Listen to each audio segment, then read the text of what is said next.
बिस्मिल्लाहिर्रहमानिर्रहीम। अस्सलाम वालेकुम दोस्तों, उम्मीद करता हूँ आप बिल्कुल ठीक ठाक होंगे। दोस्तों आज की वीडियो में हम बात कर रहे हैं ओमान वीज़ा के लिए जो गैमका का मेडिकल चाहिए, अगर उसे ओरिजिनल सेंड करना है या फिर कॉपी सेंड करनी है तो इसका क्या तरीक़ाकार होगा। अगर आप कॉपी सेंड करते हैं तो ओमान के अंदर उसका क्या प्रोसेस होगा वीज़ा निकलवाने के लिए, और इसके बाद में एज के बारे में भी आज की इस वीडियो में बात करेंगे। वैसे एज का तो ज़्यादातर हर किसी को इल्म ही है।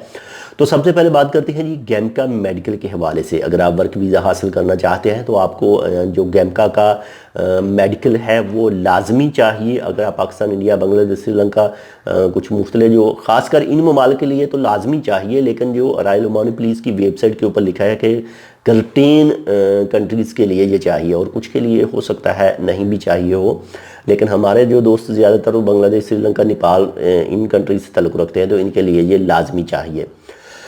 तो अब बात आती है, अगर हमने गैमका मेडिकल करवा लिया है, हम ओरिजिनल उसे सेंड नहीं करना चाहते, उसकी एक कॉपी वगैरह सेंड करना चाहते हैं, यानी आप उसको पीडीएफ फाइल के ज़रिए सेंड करना चाहते हैं ओमान के अंदर। जैसे ही वो ओमान के अंदर पहुंचेगा तो उसका क्या प्रोसेस होगा। प्रोसेस उसका ये होगा कि जैसे ही वो ओमान के अंदर आप पीडीएफ जो है अपने गैमका मेडिकल की सेंड कर देंगे तो जो भी आपका स्पॉन्सर होगा, एजेंट होगा, जो भी होगा, कंपनी होगी, तो वो आपने जो मेडिकल सेंड किया है उसे उसका एक प्रिंट निकलवाएगा और जाएगा जी जो ओमान के अंदर मिनिस्ट्री ऑफ हेल्थ के हॉस्पिटल है जहाँ पर वीज़ा मेडिकल कराया जाता है, तो वहाँ पर वो कॉपी लेकर जाएगा और वहाँ पर जमा करवाएगा, और 2 रियाल लगेंगे, और 2 रियाल के एवज वहाँ से वो स्कैन करके उसके ऊपर 2 से 3 स्टैंप लगाई जाएगी कि ये मेडिकल ऑनलाइन चेक किया गया है, ये बिल्कुल ओके है, और उसके बाद में आदमी को वापस किया जाएगा। और उसके बाद में आदमी जो है आपका स्पॉन्सर अरबाब जो भी है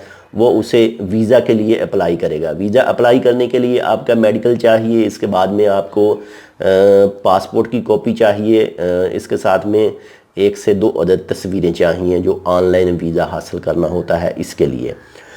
तो इसके बाद में वीज़ा हासिल करने के लिए एज लिमिट जो है वो रॉयल ओमान पुलिस की वेबसाइट के ऊपर लिखा हुआ मौजूद है। जो एप्लीकेंट जो भी वर्क वीज़ा अप्लाई कर रहा है तो उसकी जो एज है उस वक्त 21 साल होनी चाहिए, यानी 21 ईयर उसकी एज होनी चाहिए, तो तब ही वो वीज़ा अप्लाई कर सकता है। लेकिन में भी कुछ केसों में ऐसा भी होता है 1 से 2 महीने कम हैं तो वीज़ा निकल भी आता है, लेकिन जैसे ही ओमान के अंदर वो एंट्री करेगा तो उसकी एज जो है वो 21 साल पूरी हो चुकी होगी, लेकिन जो लिखा हुआ है वो 21 साल ही लिखी हुई है।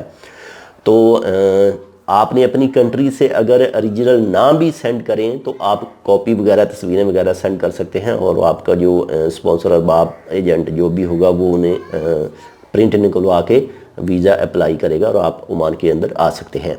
और साथ में एक दूसरी चीज़ कि OK2 बोर्ड के हवाले से, अगर आपके पास आजकल ज़्यादातर जो वीज़े हैं वो ई वीज़ा पेपर ही मिलते हैं, तो ई वीज़ा पेपर के ऊपर आपको कोई भी OK2 बोर्ड जो है वो नहीं करवाना पड़ेगा, कोई ज़रूरत नहीं पड़ेगी। आपके पास जो वीज़ा होगा वो एक PDF फाइल के ज़रिए आएगा या तस्वीर के ज़रिए आएगा, बस वही सब चीज़ें ओके हैं।